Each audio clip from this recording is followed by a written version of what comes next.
Good morning बच्चों। आज हम flamingo second poem an elementary school classroom in a slum आपके सामने रखेंगे, आपको समझाएंगे इसकी समरी। ध्यान से आप सुनिएगा और समझिएगा। स्टीफन स्पेंडर ने इस कविता को लिखा है। इस कविता का जो थीम है वो सोशल इनजस्टिस और क्लास इनइक्वालिटीज पर आधारित है। इस कविता में कवि ने विजिट किया है एक स्लम एरिया, और स्लम एरिया में भी विजिट किया है एक प्राइमरी स्कूल, और उस प्राइमरी स्कूल में जो वह देखते हैं उसका वर्णन इस कविता में बहुत ही मार्मिक रूप से उन्होंने किया है। बहुत ही टचिंग पोइम है जो गवर्नमेंट को सचेत करना चाहती है, गवर्नमेंट को बताना चाहती है, जो यहाँ के ऑफिशियल्स हैं, लीडर्स हैं, सबको बताना चाहती है कि किस प्रकार से शोषण हो रहा है गरीब बच्चों का, किस प्रकार से उन्हें सभी प्रकार की सुविधाएं नहीं दी जाती हैं। ऐसा मैंने आपको लॉस्ट स्प्रिंग में भी बताया था, सिमिलर थीम पर आधारित था वह चैप्टर भी। यह पोइम भी कुछ आपको ऐसे ही पिक्चराइज करती नजर आएगी। मैं इस कविता को विद समरी आपको समझाना चाहूंगा।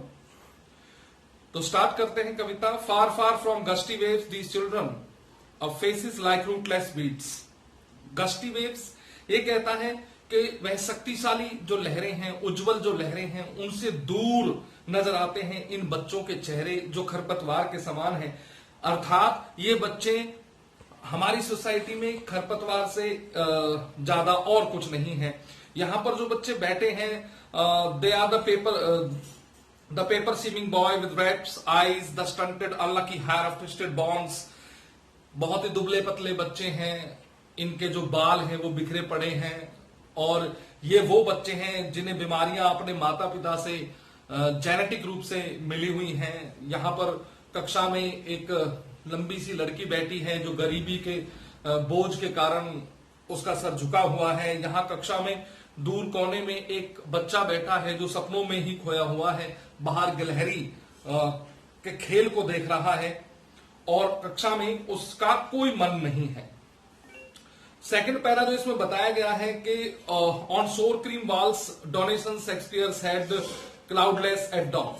इसमें बताया गया है कि कक्षा जो है उसकी जो दीवारें हैं वो मटमैली हैं, और वहां पर कुछ तस्वीरें हैं, जैसे सीनरी है, टेरोलीज वैलीज के कुछ तस्वीरें हैं। वहां पर एक कवि का चित्र टका हुआ है, विलियम शेक्सपियर, जिसका सर गंजा है और वह बिल्कुल सूर्य के समान नजर आ रहा है। वहां पर कुछ नक्शे टके हुए हैं, और इन बच्चों के लिए जो नक्शों में दिखाया गया है, जो दुनिया जो मैप में दिखाई गई है, वो दुनिया उन बच्चों की दुनिया नहीं है। उन बच्चों की दुनिया तो वो है जो अपनी खिड़की से बाहर वो रोज देखते हैं।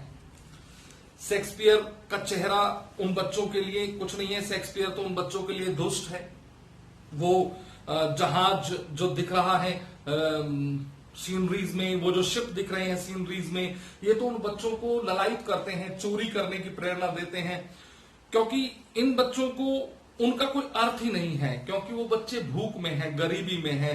वह शिक्षा का अर्थ नहीं जान पा रहे हैं, क्योंकि गवर्नमेंट उन्हें शिक्षा के उस अर्थ से वंचित कर रही है। इन बच्चों ने मोटे मोटे ग्लास के चश्मे पहन रखे हैं। इन बच्चों के जो त्वचा है उससे हड्डियां साफ नजर आ रही हैं। बहुत गरीब दयनीय स्थिति में ये बच्चे हैं। इनका जो एरिया है, एक तरह से कह सकते हैं कि जिस क्षेत्र में ये रहते हैं वह धुंध से, धुएं से भरा हुआ है।